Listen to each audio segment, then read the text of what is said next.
네, 청년 실업률의 비상등이 켜졌다고 할 수 있겠는데요. 이번에는 전문가와 함께 청년 실업 문제가 심화된 원인과 해결 방법에 대해 자세히 알아보겠습니다. 한국외대 경제학과 손종칠 교수 전화로 연결돼 있습니다. 교수님 안녕하십니까? 예, 안녕하세요. 한국외대 경제학부 손종칠입니다. 네, 교수님 반갑습니다. 좀 안타까운 소식으로 인사드리게 됐는데 예. 이 청년 실업률이 외환 위기 이후에 가장 높은 수준을 기록했다고 합니다. 이게 청년들이 학자금을 빌릴 때 이제 보통 졸업하고 취업을 해서 바로 갚을 생각으로 빌릴 텐데 이 학자금을 못 갚아서 신용불량자가 된다는 청년 실신 이런 신조어가 생겼을 정도라고 하는데 교수님 이렇게 청년 실업 문제가 심화된 구체적인 원인 뭐라고 보십니까? 예, 이게 이제 뭐 어제 오늘의 문제는 아닌데요. 그렇죠. 예. 뭐 계절적인 요인도 있다고 하지만은 저는 이제 기본적으로 이렇게 봅니다. 이제 우리나라 대학 진학률이 이제 70%가 넘는데요. 네. 이제 대학 졸업 후 이제 그 졸업생들이 아무래도 근무 여건이 열악한 중소기업보다는 대기업 일자리를 선호하는데 이 대기업 일자리가 상당히 부족하고 또 최근에는 이제 뉴스에서도 보시지만은 네. 대기업이 기존의 일자리조차도 지금 구조조정하고 있는 상황이거든요. 맞습니다. 그러면서 아무래도 청년들이 원하는 양질의 일자리가 줄어들고 이런 부분들이 구조적인 요인으로 작용하고 있다고 생각하고 있습니다. 예. 네. 대기업을 선호하는 풍토 그리고 대기업 사정이 안 좋아진 그런 구조적인 영향을 말씀을 해주셨는데요. 또 정부가 청년 실업 문제를 해결하기 위한 대책으로 양질의 일자리 창출 그리고 청년 고용과 관련된 예산 비용 확대 방안을 검토하고 있는데 이 매번 대책은 나오지만 청년들이 체감하기엔 어렵습니다. 이런 대책들이 어떤 효과를 볼 수 있을지 혹은 또 보완해야 될 점은 어떤 게 있을지 말씀 부탁드립니다. 예. 그래서 이제 매번 이제 대책이 나오고 있는데 예. 기본적으로 양질의 일자리 창출하고 이제 예산을 우리의 이제 미래 세대인 청년들을 위해서 배분을 좀 더 늘리겠다라고 하는 거에 기본적으로 이제 동의를 합니다. 하지만 이제 보면은 앞서도 말씀드렸지만은 현재로서는 대기업 같은 경우에 이제 신규 일자리 창출을 할 수 있는 능력이 상당히 제한적이거든요. 네. 예. 그렇다면 이제 결과적으로 중소기업이라든지 이런 기업들의 어떤 근무 여건을 개선해주고 또 기술 혁신, 경쟁력을 제고시켜서 이런 중소기업들이 또 중견기업으로 성장해 나갈 수 있도록 어떤 제도적인 또 정책적인 뒷받침들이 이런 부분을 좀 집중되어야 되지 않을까. 중장기적인 시기에서 말씀드리면 이런 부분들이 필요한 것 같습니다. 네, 예. 중장기적인 시각으로 중소기업을 위한 그런 대책도 필요할 것 같은데요. 어제도 저희가 이야기 나눠봤습니다만 최근 기업에서 이공계 학생들을 이렇게 선호하고 취업이 잘 된다 이런 소식 전해드렸는데 그러다 보니까요. 심한 경우에는 이공계 전공자로부터 과외를 받는다는 그런 소식도 들려오고 있는데요. 저는 문과 학생으로서 이렇게 취업을 위해서 이공계로 간다는 게 좀 우려도 됩니다. 이공계 쏠림 현상 혹시 우려되는 점은 없으신가요?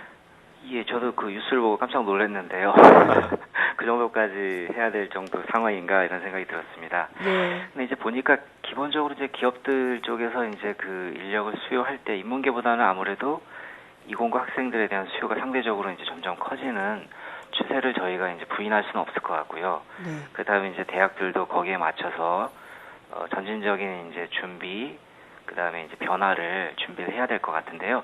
하지만 그런 것과 더불어서 이제 대학 교육이라는 것들이 기본적으로 이문적인 소양을 기르고 네. 또 어떤 학문적인 호기심, 또 그 기초적인 어떤 호기심들을 키워서 어떤 지식을 쌓고 이런 거 부분들이 굉장히 중요한 또 한 부분이거든요. 원래는 그렇죠. 예. 그래서 어떤 일자리와 관련된 어떤 실무적인 지식을 습득하는 것과 더불어서 이런 어떤 대학의 기본적인 어떤 본연의 기능들이 잘 균형 잡히는 어떤 교육을, 내신 있는 교육을 해나갈 수 있는 그런 지혜들이 필요하지 않을까 이렇게 생각하고 있습니다. 예. 방금 전 보도 자료를 통해서도 봤듯이 지난달 체감 실업률이 12.5%로 역대 최고치로 나왔습니다.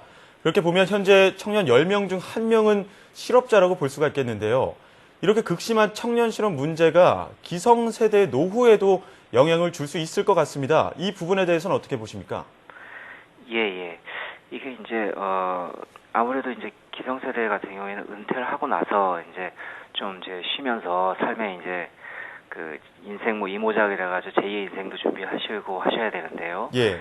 이제 그때쯤 되면은 이제 아마 자식분들이 이제 대학을 졸업하거나 이제 결혼을 또 준비해야 될 시기인데 이게 네. 제대로 안 되니까 일단 개인적으로는 그런 이제 문제들이 있을 수 있고요.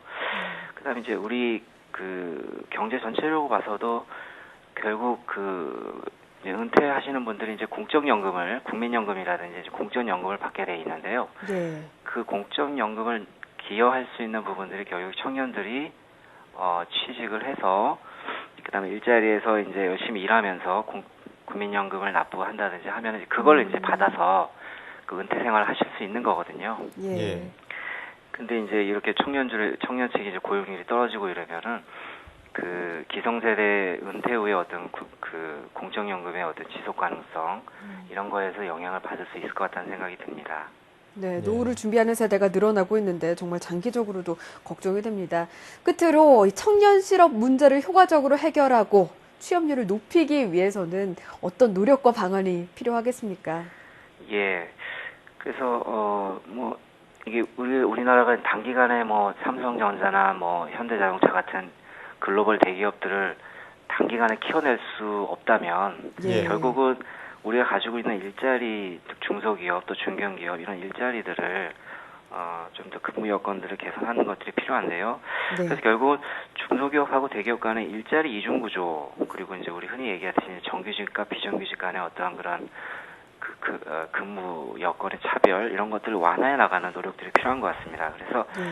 청년들이 대기업이 아니더라도 내가 어떤 중소기업, 유망한 중소기업 또 중견기업에 가서 내가 열심히 일하면은 가족들 부양하고 예. 또 미래를 설계할 수 있을 만큼 그런 어떤 전망을 가질 수 있게끔 만들어 나가는 그런 사회적인 어떤 우리 전체적인 노력들이 더 필요하지 않을까 이렇게 생각을 하고 있습니다. 네, 근시안적인 대책보다는 사회 전반적인 또 장기적인 그런 대책 마련이 필요하겠죠.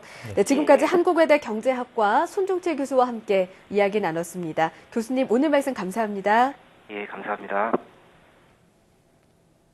네, 뭐 아까도 말씀드렸지만 대책은 계속 나오고 있는데 이 대책들이 이번만큼은 조금 더 실효성을 거둘 수 있었으면 하는 바람입니다. 네, 저는 청년 실신이란 단어가 아직까지도 와닿는데요. 이 청년들 한창 꿈꿀 시기 아니겠습니까? 그런 장이 얼른 마련되길 바랍니다.